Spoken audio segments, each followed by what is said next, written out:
Nous allons maintenant passer à la conférence, mais bien avant, laissez-moi vous présenter notre conférencier.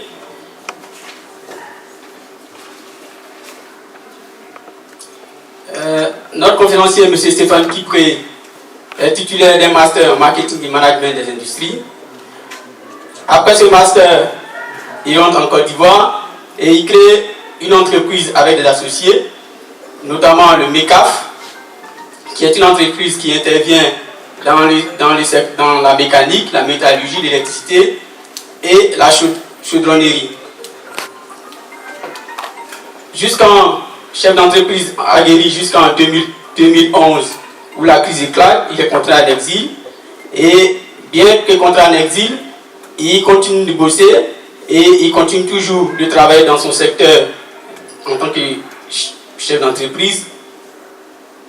Il crée plusieurs entreprises, notamment dans la finance et le commerce international. Et donc, il est là ce soir pour nous partager cette expérience pour nous, jeunes étudiants ou jeunes futurs chefs d'entreprise. Donc, nous allons maintenant passer la parole à M. Stéphane Kipré, qui va animer notre conférence, qui a pour thème l'entrepreneuriat comme voie d'insertion professionnelle. Vous savez, comme moi, que cet environnement dans des affaires ou de l'emploi est devenu hautement concurrentiel, et donc il faut un critère de différenciation. Et donc ce critère de différenciation, à travers l'entrepreneuriat, nous pouvons l'avoir. Il est important de s'acquérir et d'avoir des formations sur ce thème-là. C'est pourquoi je vous passe maintenant M. Stéphane Kipré.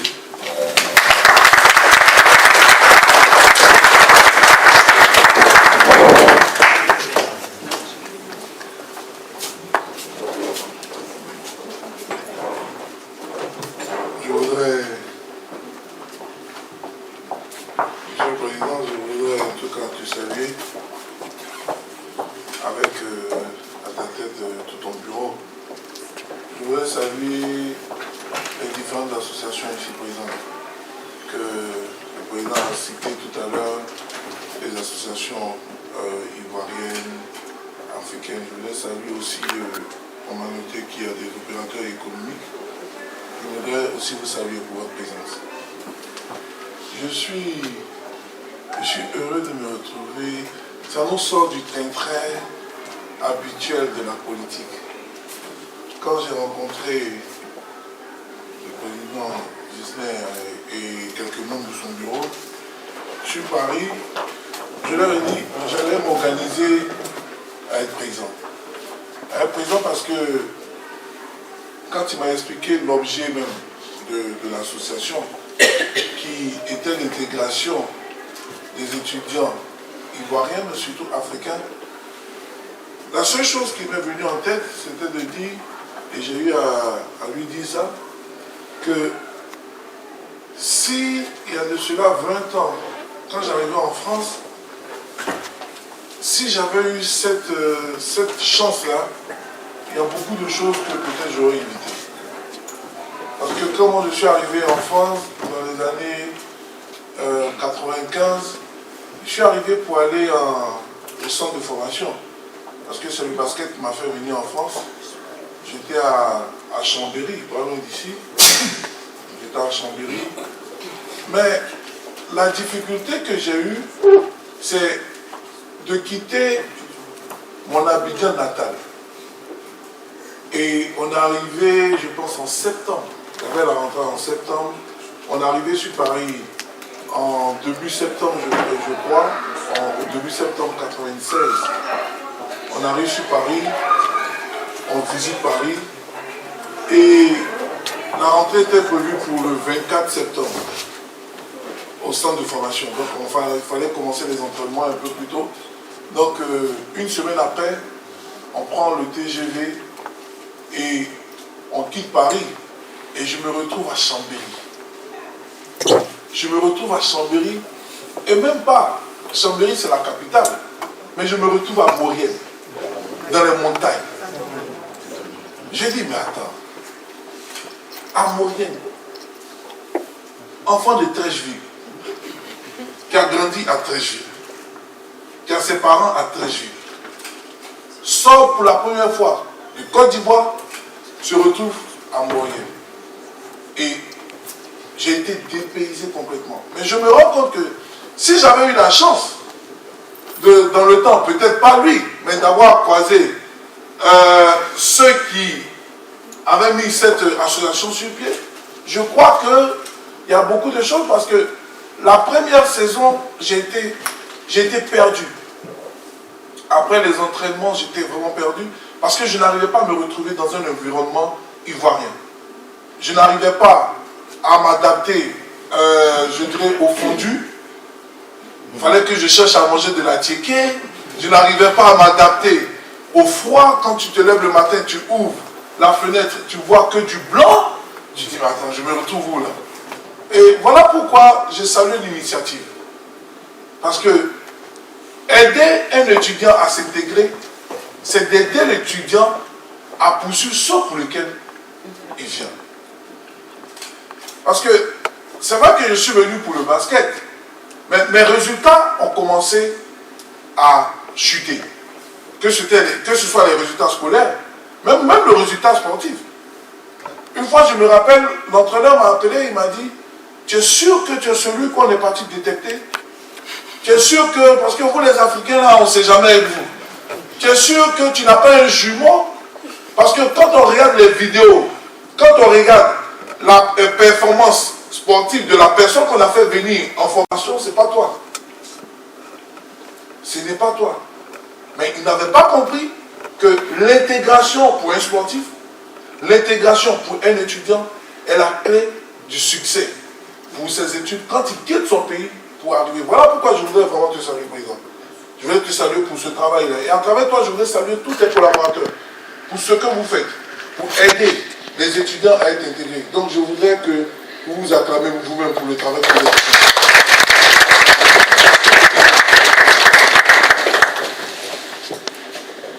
Je suis encore heureux. Aujourd'hui, je vais vous partager ma joie. Parce que très souvent, pour des personnes comme nous, se retrouver en face d'étudiants est important. Moi, la première chose que tu vois de moi, c'est la politique.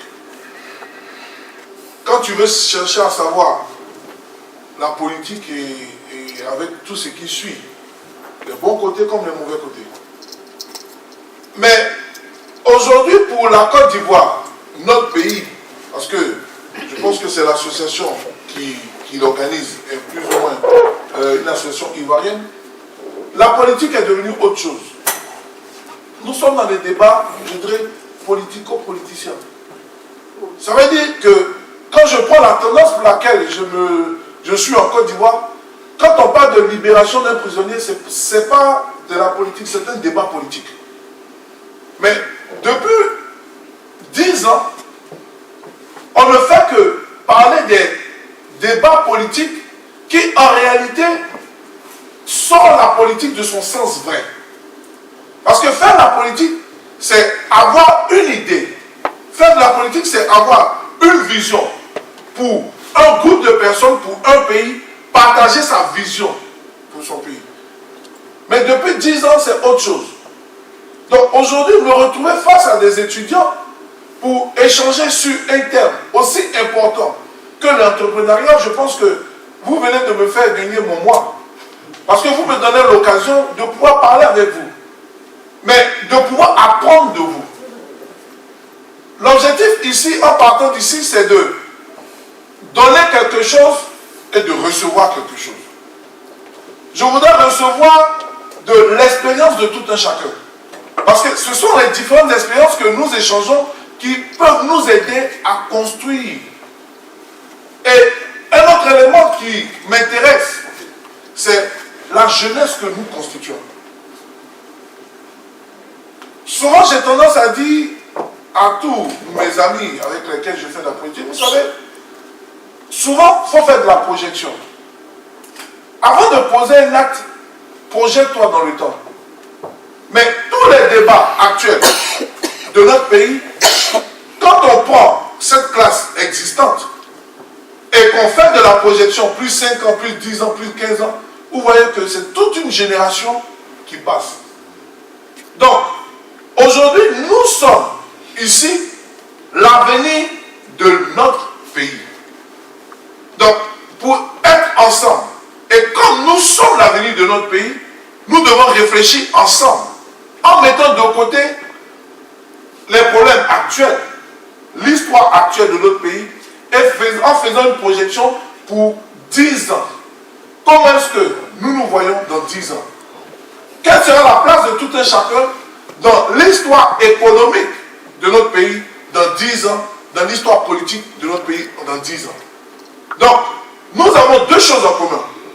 Nous avons le fait que nous sommes étudiants, mais nous sommes venus, je dirais, nous avons laissé notre terre, nous sommes venus nous retrouver ici, donc nous avons ensemble le problème de l'intégration, et nous avons un autre truc en commun, c'est que nous sommes la jeunesse, donc l'avenir d'un pays, donc le lendemain d'un pays. Et c'est de ça que je voudrais qu'on puisse parler aujourd'hui. Le thème qu'on m'a donné de traiter, on a dit l'entrepreneuriat, une voie d'insertion pour les jeunes. Quand je travaillais avec mes collaborateurs, j'avais le choix sur deux choses. Il y avait le choix de faire un cours académique en allant sur Google. Google entrepreneuriat, je prends la définition de l'entrepreneuriat. Google jeunesse, je découpe le thème en 3 et puis on présente chaque partie et après on fait introduction, développement, conclusion, comme une bonne dissertation, comme on nous apprend tous en école, voilà comment on présente. Mais je dis que un samedi, quand tu vois un étudiant un samedi sortir, venir se retrouver dans une salle, c'est d'écouter autre chose que ce qu'il a écouté du lundi au vendredi. Je ne suis pas professeur d'université. Je ne suis pas professeur de grande école. Mais j'ai une chose, c'est que je suis parti d'un point comme vous et j'ai une expérience que je défends. Et c'est cette expérience-là que je voudrais partager avec vous. C'est comment est-ce que nous sommes arrivés d'étudiants intégrés et à pouvoir faire un retour. Et après le retour, quelles que soient les situations dans lesquelles nous nous sommes retrouvés, à pouvoir retomber encore sur les pieds, même quand il y a eu une cassure dans ce que nous sommes en train de faire. Je suis titulaire d'un... pas master, parce que le master, c'est plutôt un bachelor en sciences et technologies industrielles. Et j'ai pris l'option marketing de ça. C'est plutôt le système américain. Quand j'étais ici en centre de formation, je suis sorti, j'ai fait le bac ici. Et quand j'ai fini, à 18 ans, j'avais le choix de poursuivre dans une carrière, parce que une carrière pro avec Maurienne. On était en pro B, j'étais espoir, où j'avais le choix de rentrer, continuer des études. Et je me suis retrouvé face à ce dilemme. Et je l'ai dit, j'ai dit, oui, le sport c'est bien. Mais quand je regarde tous ceux qui sont derrière moi, quand je regarde ma famille, là, au bout de 30 ans, quand j'ai fini une carrière de sportif, au bout de 30, quand j'ai fini à 30 ans, ma carrière de sportif, je ne sais pas comment je vais nourrir mon village. Je ne sais pas comment je vais nourrir la population derrière.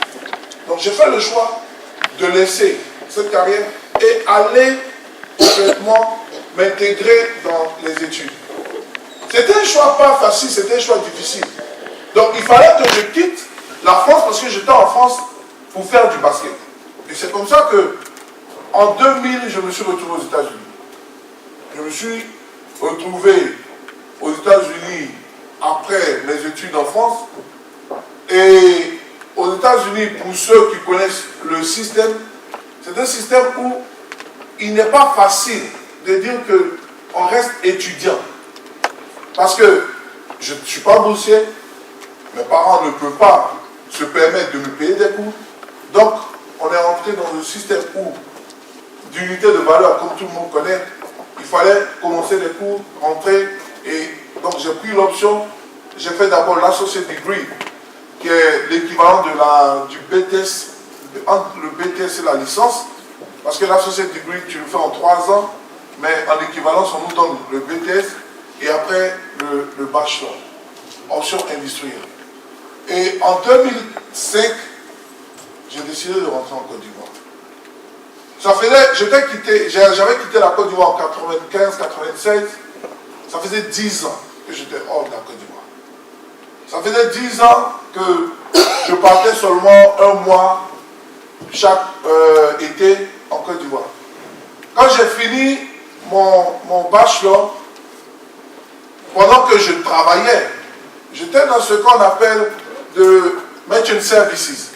C'est une société industrielle, mais dans l'aspect finance de l'industrie, qui vend les moyens de paiement, les machines de paiement, donc le credit card, tout ce qui est dans le domaine de la finance. Donc, on intervenait dans le domaine industriel, mais on s'occupait des moyens de paiement dans le domaine industriel. Et je suis sorti de là, un matin je me suis levé, je me rappelle bien, en septembre 2004, et j'avais commencé à réfléchir à ça. Et il y a un élément déclencheur qui était, en parenthèse, la crise de novembre 2004 en Côte d'Ivoire. Quand il y a eu les bombardements de l'armée de Côte d'Ivoire, la crise, cet élément déclencheur, j'ai dit je rentre. Ça, c'était mon choix. Parce que je me suis toujours, j'ai toujours fait de la politique, j'ai toujours milité dans des associations, donc j'ai senti vraiment ce besoin. Ce n'est pas ce volet que je voulais mettre en place. Mais quand je suis rentré en Côte d'Ivoire, ce sur lequel je voudrais intervenir, c'est que j'avais le choix entre deux choses. Soit je prenais mon CV, qui n'était pas mal, je partais le déposer dans toutes les entreprises possibles, où je pensais capable de pouvoir créer quelque chose. Voilà pourquoi le thème qui nous réunit aujourd'hui, qui est l'entrepreneuriat, une voie d'insertion de la jeunesse, m'intéresse. Quand on est étudiant, la première chose qui nous pousse aujourd'hui, c'est finir ses études. C'est la meilleure des choses. On finit, on a la maîtrise, on a le doctorat, on finit son cycle ingénieur. Mais je voudrais ramener notre thème sur l'espace territorial qui nous intéresse, qui est l'Afrique et qui est la Côte d'Ivoire. L'Afrique, ce thème développé aux États-Unis ou en France, ne répond pas aux besoins de l'Afrique. Aujourd'hui, nous avons l'Afrique qui compte à peu près 1,5 milliard d'habitants. Et sur les 1,5 milliard d'habitants, on se retrouve à avoir un peu moins de la moitié, 450 millions de jeunes, compris entre 15 et 40 ans. Ça, c'est l'Afrique. Dans ce même découpage, on revient à l'Afrique noire, qui nous concerne. Les pays colonisés par la France, l'Afrique centrale, l'Afrique noire. Sur les 1,4 milliard et quelques millions que compte l'Afrique, l'Afrique noire représente à peu près 550 à 600 millions. Ce sont des données qui peuvent être vérifiées, mais qui changent selon le moteur de recherche que tu utilises. Donc, notre Afrique noire représente 550, juste en dessous de la moitié de la population africaine. Quand tu rentres dans cette Afrique noire, tu prends le secteur qui nous intéresse, qui est la CEDEAO. La CEDEAO représente aussi à peu près la moitié de l'Afrique noire. Parce que nous avons le Nigeria qui compte à lui sur 220 millions d'habitants. Et quand tu rentres dans la CEDEAO, tu ressors, nous avons les 8 pays de l'UEMOA, dont fait partie la Côte d'Ivoire, le Mali, la Guinée, et dans les 8 pays de l'UEMOA, nous sommes aussi en dessous, à peu près la moitié, ou je le dirais les 1 tiers. Donc, je voudrais ramener mon thème à ces pays de l'UEMOA. Parce que quand on me parle de Mali, quand on me parle, ce sont les mêmes réalités. En Côte d'Ivoire, le taux de chômage avoisine les 25%. Quand tu prends les 25% de taux de chômage en Côte d'Ivoire, tu as à peu près 60% des 25% qui constituent la jeunesse ivoirienne. Mais nous avons 24 millions d'habitants. Sur les 24 millions d'habitants en Côte d'Ivoire, tu as à peu près 60% de jeunes. Donc, quand on parle de l'entrepreneuriat, quand on parle de l'emploi jeune, en réalité, pour moi, je ne le rapporte pas à la jeunesse, je rapporte au système de l'emploi de notre pays, qui est la Côte d'Ivoire. Quand je vais traiter le problème du chômage en Côte d'Ivoire, je ne dirai pas, ou bien je ne traiterai pas le problème du chômage de la jeunesse ivoirienne, je traiterai le problème du chômage de la Côte d'Ivoire. Parce que si tu règles le problème du chômage de la jeunesse ivoirienne, tu as réglé le problème du chômage de la Côte d'Ivoire, parce que la jeunesse ivoirienne, elle couvre à peu près 60% de ce taux de chômage. Les secteurs d'activité jeunes en Côte d'Ivoire, un jeune normal finit ses études, il postule pour un emploi à la fonction publique et il est pris, voilà, à 35 ans, il rentre dans la fonction publique, il sort après 30 ans de service à 60. Voici l'Ivoirien normal.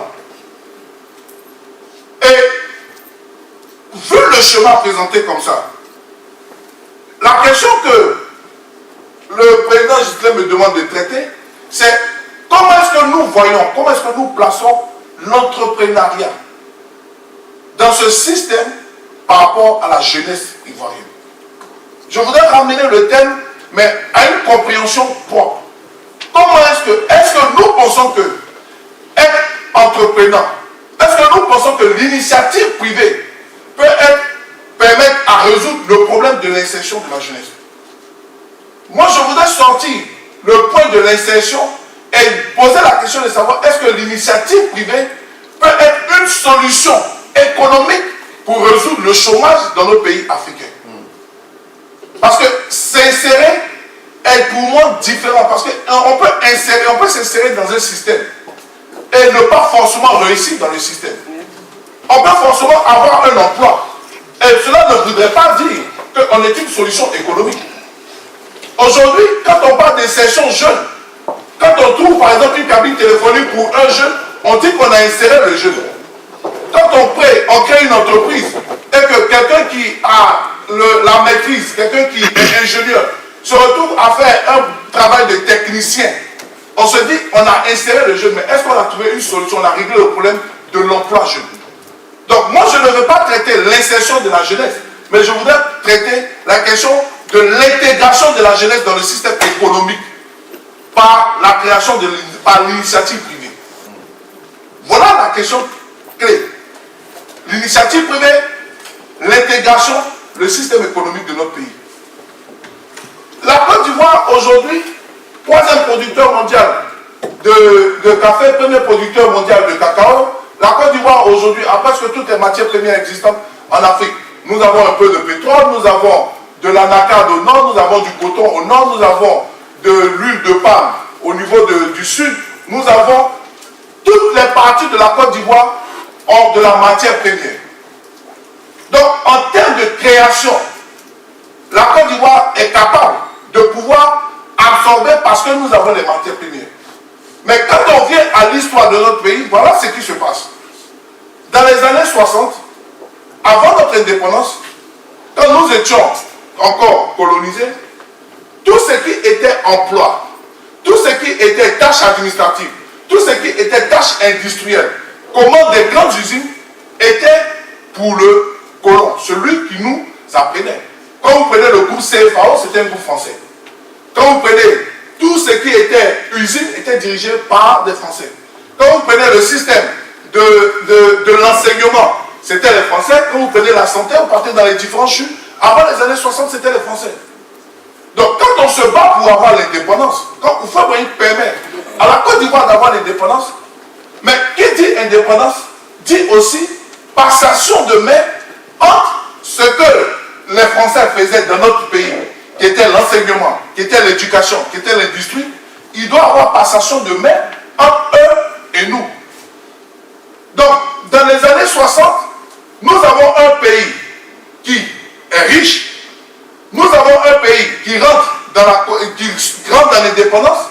Donc, nous avons une obligation de passer la main entre ceux qui nous enseignaient et maintenant, nous qui avons pris notre indépendance. Donc, là où il y avait des professeurs français, il fallait les remplacer.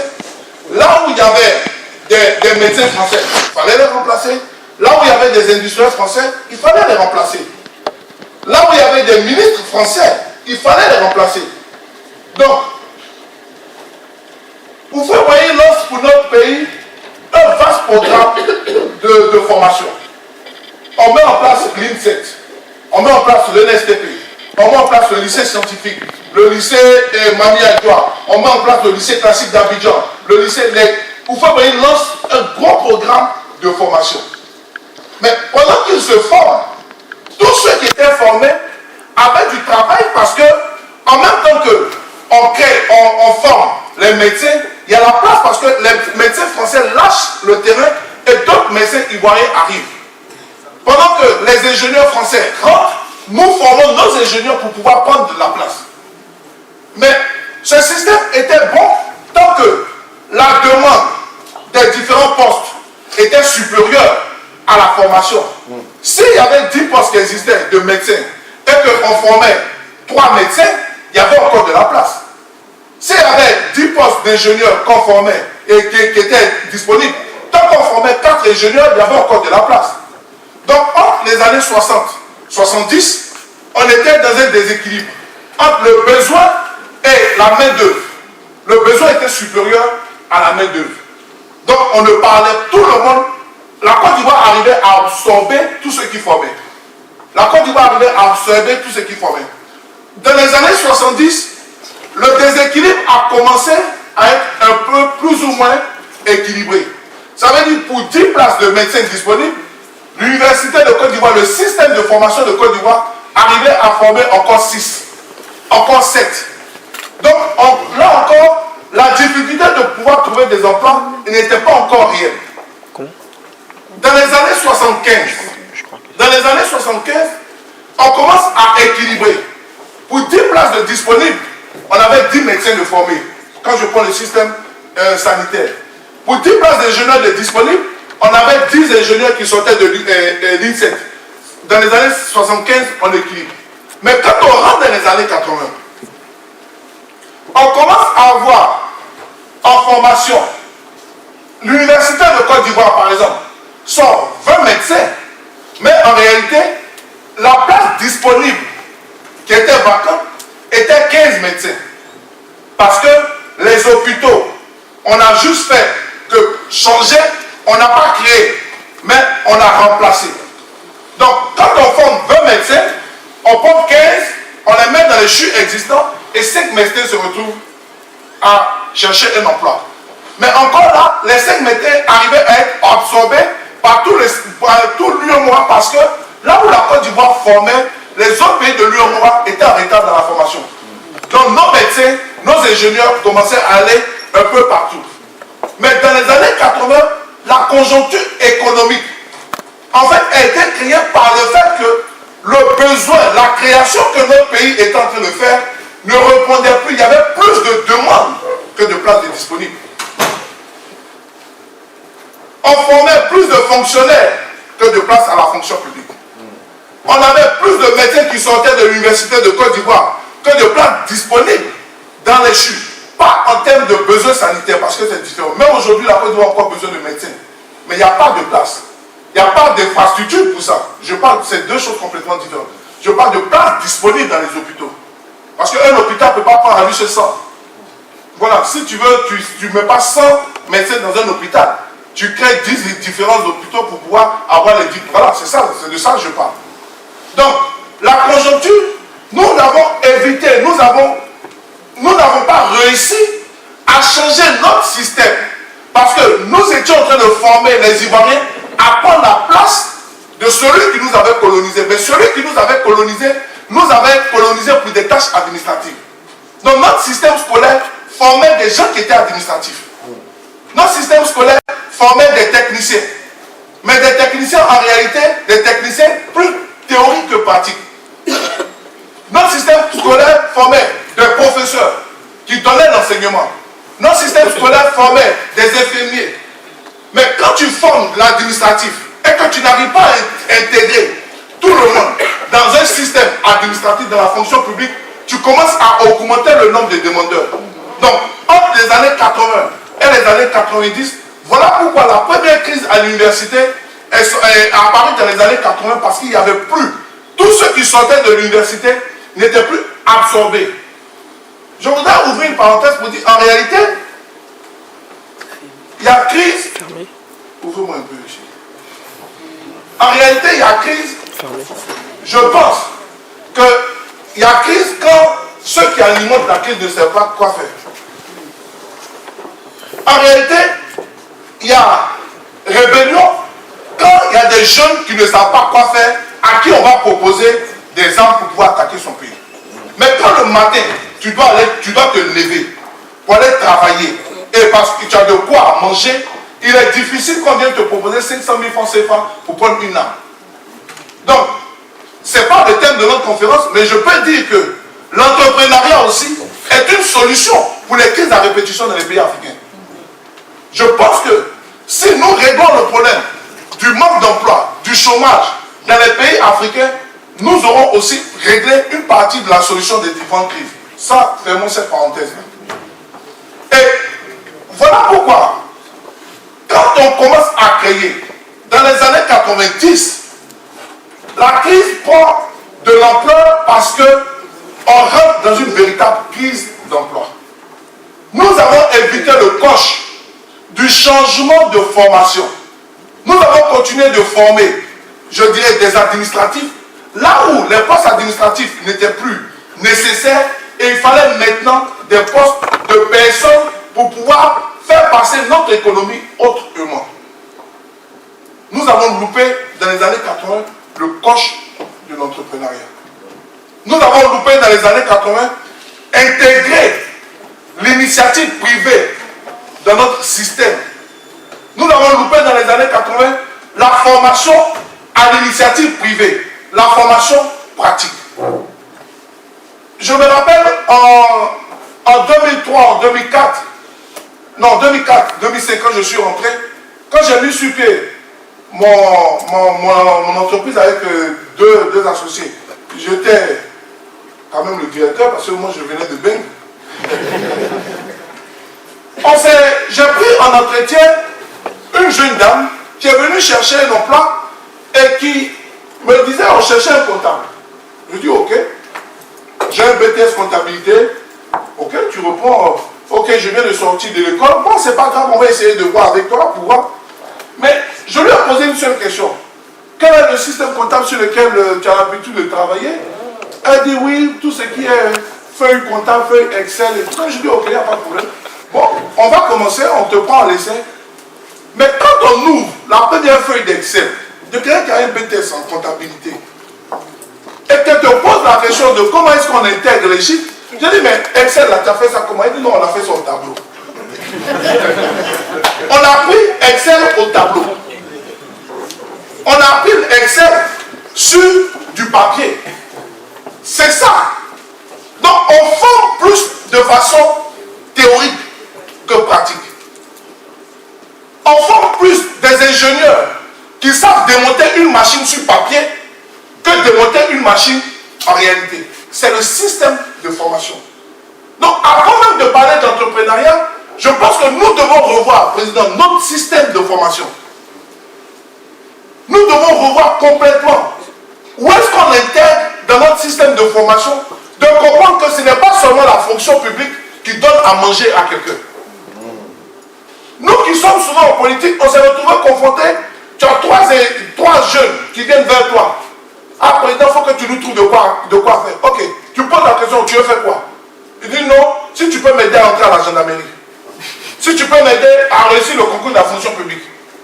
Parce que notre système de formation nous a donné à être, je dirais, éviter le risque.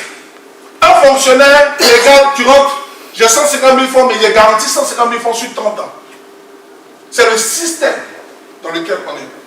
Notre système nous a amené à croire que c'est quand on est assis derrière le bureau, la cravate attachée, et, ou bien couché derrière une voiture, qui veut dire qu'on a réussi dans la vie. C'est le système. Mais malheureusement, nous avons pris aussi, nous avons hérité du système quand même francophone.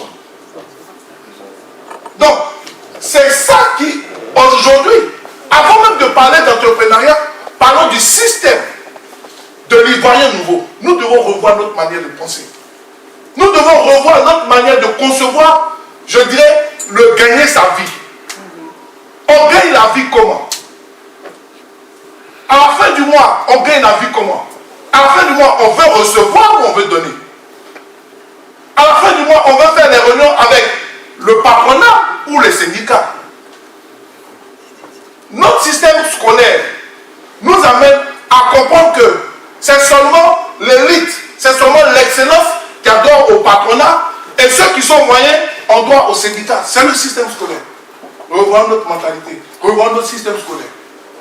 Donc que les politiques arrêtent de nous fatiguer avec les crises et qu'on puisse régler le problème de notre système scolaire qui en réalité forme de véritables chômeurs. L'école de Côte d'Ivoire forme des chômeurs. L'école de Côte d'Ivoire t'amène à l'école pour qu'à la fin, tu te retrouves à être chez tes parents. Donc l'échec, ce n'est pas la jeunesse ivoirienne. Ce n'est pas la jeunesse africaine. L'échec, c'est les politiques ivoiriens et c'est les politiques africaines. C'est de là que vient l'échec. C'est de là que vient l'échec de notre système. Maintenant, considérons que par miracle, considérons que les politiques nous sortent de ces débats inutiles. Considérons qu'ils ont fini de s'entendre sur des constitutions. Considérons qu'ils ont fini de s'entendre de qu'est-ce qu'on fait, qu'est-ce qu'on ne fait pas. Et que nous avons un système scolaire normal. Maintenant, qu'est-ce que nous faisons? Après avoir reçu la formation, qu'est-ce que nous faisons? L'initiative privée. Pourquoi? Je pense que l'initiative privée est la solution de, je dirais, économique de demain, parce que pour quelqu'un qui est État, si nous sommes 50 dans cette salle, si j'ai 50 fonctionnaires, c'est 50 sources de dépenses pour l'État. Mais si j'ai 50 chefs d'entreprise, c'est 50 sources de recettes pour l'État. Donc le rôle de l'État, c'est de créer les conditions pour que les 50 personnes qui sortent de HEC puissent créer des entreprises. Donc créer un environnement d'investissement. Créer un environnement pour pouvoir nous permettre de pouvoir investir. Avant d'arriver au rôle de la jeunesse, il y a d'abord le rôle politique et le rôle de l'État. D'abord. Parce que quel que soit ce que nous allons dire, quels que soient les projets que nous allons mettre en place, si l'environnement d'investissement n'existe pas, c'est zéro. Si l'environnement d'investissement n'est pas créé par les politiques, c'est zéro. Donc, considérons encore que l'investissement, l'environnement est là encore créé. Donc, on est quitté d'un point où les politiques nous ont sortis de leur débat inutile. On crée un système éducatif bien. On arrive dans un point où le système éducatif est bien, mais maintenant l'environnement d'affaires est créé.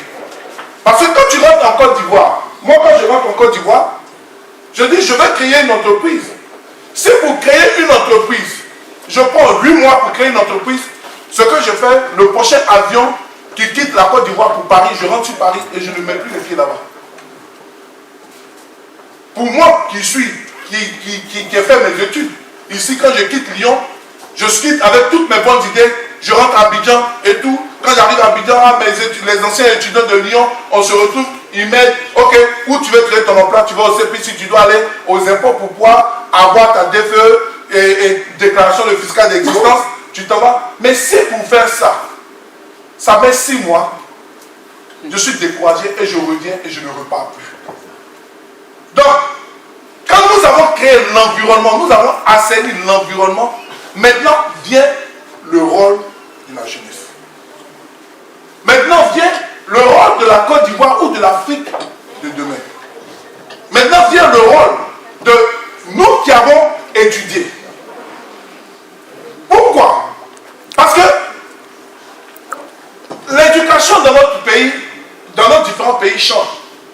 Vous voyez, avant, quand nos parents, en tout cas au temps de nos parents, mais celui qui a eu le bac, mais on te fête. Quand tu as eu le bac, moi j'ai déjà participé à des soirées quand j'ai rentré en été, mais des soirées de bachelier. C'est-à-dire toute la famille te réunit pour te fêter parce que tu as eu le bac. Mais aujourd'hui, quand tu as eu le bac, c'est devenu normal. Avant même de parler de bac, il faut parler du BEPC.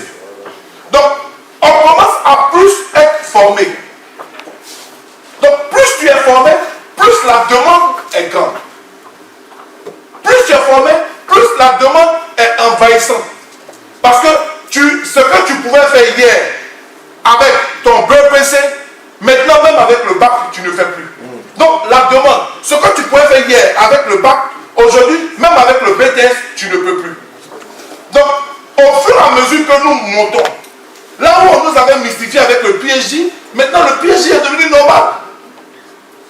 Donc, plus nous avançons, plus la formation des Africains, des étudiants, des Ivoiriens est grandissante, plus il y a moins de place pour des choses théoriques. Donc, l'initiative privée pour moi, c'est l'exploitation d'une connaissance dans un environnement créé pour pouvoir être une porte et des débouchés pour autres personnes. Voici ce que j'appelle l'initiative privée. L'initiative privée pour moi, c'est de pouvoir mettre en place ce que j'ai appris, l'idée que j'ai pu avoir dans un environnement propre. Et je le dis parce que quand tu crées une entreprise, aujourd'hui, la chose que je peux dire, j'ai pu avoir, c'est que quand je suis rentré en Côte d'Ivoire en 2004, j'ai refusé d'aller déposer mon CV pour aller chercher du travail. J'ai plutôt préféré créer une entreprise. Parce que quand il y a eu la crise en Côte d'Ivoire en 2011, beaucoup comme moi sont partis en exil. Mais ceux qui sont partis en exil comme moi ont perdu leur emploi. Moi, j'ai perdu mon entreprise. Mais je n'ai pas perdu ce qui est dans ma tête pour créer mon entreprise. Donc, celui qui va travailler de 8h à 12h, 14h à 18h, qui perd un emploi, mais il va chercher un emploi dans un environnement qu'il ne maîtrise pas. Mais celui qui a créé un emploi, recrée un emploi, parce que c'est toi qui crées. Tu as la création, tu as ça dans ta main. Tu as le business mind. Qu'est-ce que je fais? Ce qui marche en Côte d'Ivoire marche au Ghana. Parce que nous avons le même type de population, 24 millions d'habitants.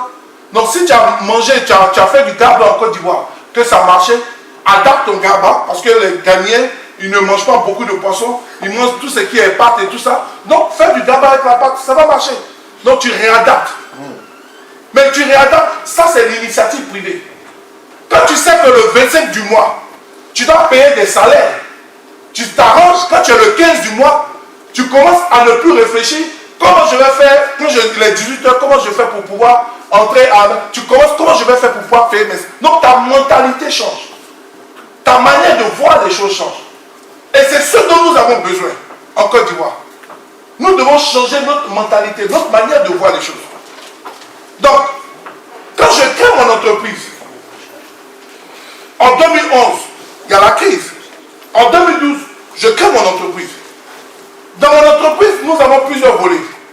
Je vais prendre aujourd'hui un volet spécifique, j'ai un département trading. On fait du forex, qui est, de façon, je pense que tout le monde connaît le forex, plus ou moins. Le forex, c'est de la vente de la monnaie. Voilà. On fait l'échange de monnaie. Mais en réalité, quand tu crées une entreprise, derrière ton entreprise, il y a des possibilités de services qui sont des possibilités pour autres personnes de créer des entreprises. Donc, derrière une entreprise, tu peux avoir 5, 6, 7 entreprises. Donc, pour toi, aujourd'hui, quand tu crées ton entreprise et que tu te dis que tu as 7 entreprises qui sont potentielles derrière, tu as 7 possibilités de diversification. Mais derrière un salarié, tu n'as qu'une promotion. Mais derrière une entreprise, tu as la diversification. Donc, tu as d'autres sources de rentrée, de revenus. Donc, quand je prends par exemple le forex, sur les plateformes, aujourd'hui les marchés sont perturbés. Il y a eu le Brexit, quand l'Angleterre décide de sortir de l'Union européenne, la livre sterling est chute. Donc, toutes les positions financières que nous avons sur la livre sterling perdent de la valeur. Mais imaginez-vous que le président m'avait donné l'information pour me dire, cher frère, les Anglais vont sortir du Brexit. Donc automatiquement, toutes les positions financières, par exemple que nous avons perdu à peu près 7% sur la livre sterling. Donc l'information qu'il me donne, s'il m'avait donné l'information de me dire les Anglais sortiront, cette information-là était capitale pour moi parce que j'allais réviser mes positions pour ne pas perdre 5%. Mais derrière mon activité, la vente d'informations devient une activité nécessaire pour le développement de mon activité. Donc la vente d'informations est une entreprise. Le service est une entreprise. Imaginez-vous, mais cette association, ils sont gentils. Mais sinon, donnez l'information de où tu dois aller faire ta carte de séjour, comment tu vas faire pour trouver une chambre étudiante. Mais c'est un service. Donc le service est une valeur. Est une valeur, mais je dirais, numéraire. Donc derrière toute entreprise, il y a du service. Je donnerai tout pour savoir qui va gagner les élections aux États-Unis. Parce que sur les marchés financiers, quand tu as Trump qui est président des États-Unis, le dollar perd de la valeur. Parce qu'on ne sait pas où il va. Voici quelqu'un, on ne sait pas où il va. Le matin, il est content, on ne sait pas où il va. Il est prospère en tant que chef d'entreprise, mais il risque de jouer avec l'économie mondiale. Donc le dollar vacille selon les sondages aux États-Unis. Avec Hillary, on voit la continuité de l'administration Obama, on voit toujours les démocrates. Donc pour mardi, depuis une semaine, on a investi dans la recherche d'informations. On a payé tout ce qui est site internet. On a payé des gens pour nous donner des informations. Donc le service est une source. Donc pour moi qui sors par exemple de Bac plus 4, Bac plus 5, pour moi qui sors dans de l'informatique, quand je suis ingénieur en informatique, au lieu d'aller chercher un emploi comme technicien en informatique, ingénieur en informatique, je cherche à mettre plutôt une entreprise de service. Parce qu'à la faire de la recherche sur Internet, il y a des gens qui sont doués. Moi, à part rentrer sur Google, regarder, mais faire de la recherche sur Internet, aujourd'hui, ça se vend. Vous qui êtes en informatique, le lendemain, allez-y dans les services. Ça se vend. On a besoin d'informations. On paye de l'information.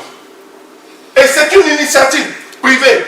En vous mettant sur pied, sur les réseaux sociaux. Aujourd'hui, on paye ceux qui ont le plus d'amis sur les réseaux sociaux.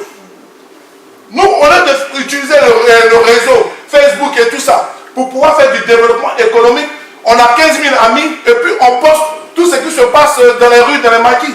Mais les 15 000 amis, le fait de voir 15 000 publications, imaginez-vous que je mets ma publicité sur ta page, il y a 15 000 personnes. Donc toi, tu peux me faire développer mon produit 15 000 fois. C'est un service. Donc l'initiative privée pour moi, quand je dis que c'est la solution, ce n'est pas seulement la solution de l'insertion de la jeunesse, mais c'est aussi la solution pour un nouveau système économique.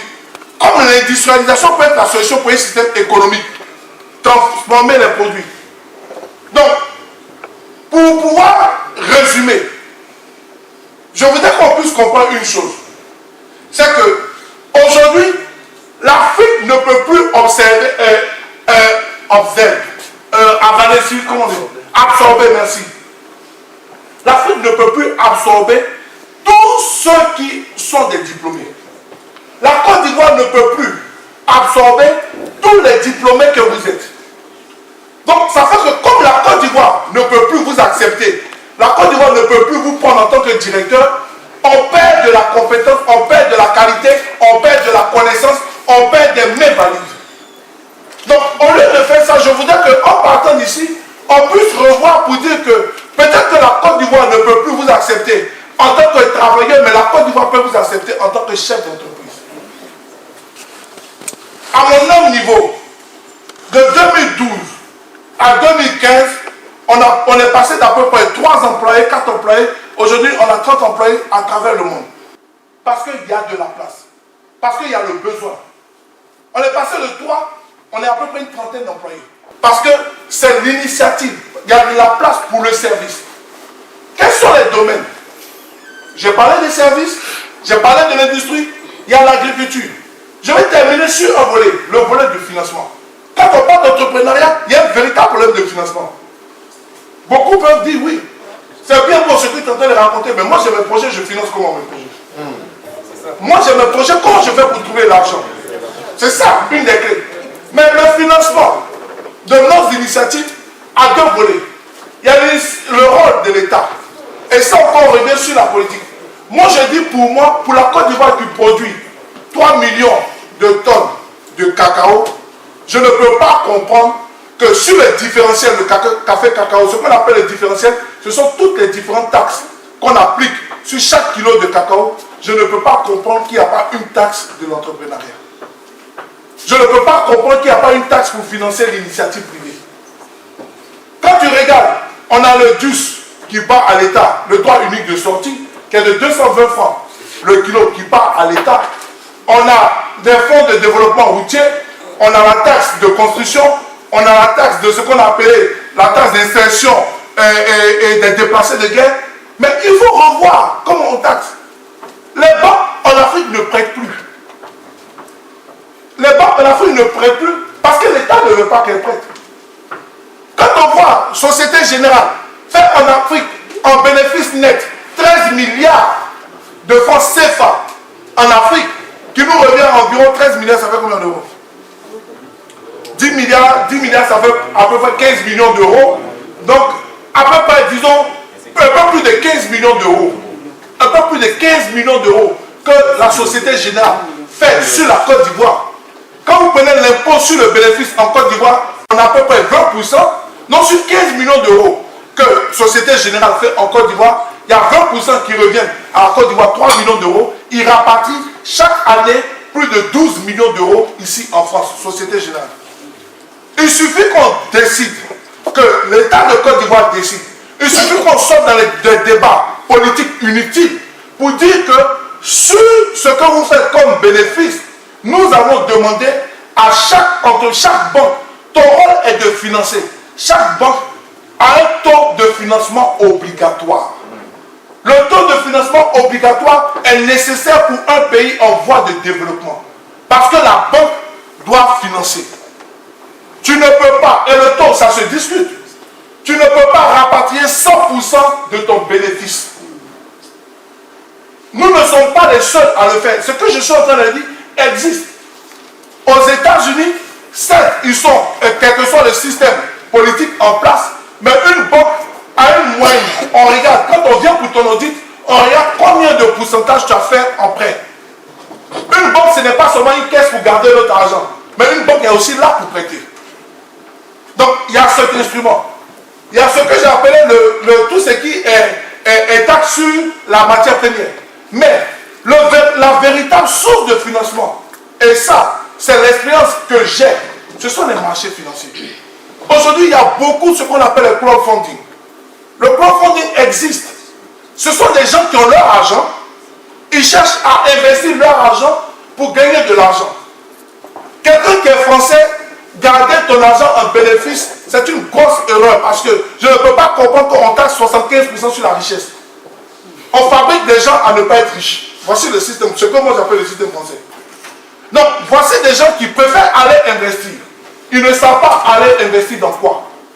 Donc, il existe des fonds, des crowdfunding qui sont le petit niveau d'investissement, mais il y a beaucoup de hedge funds qui sont là, qui ont besoin de projets pour pouvoir mettre de l'argent, pour gagner de l'argent.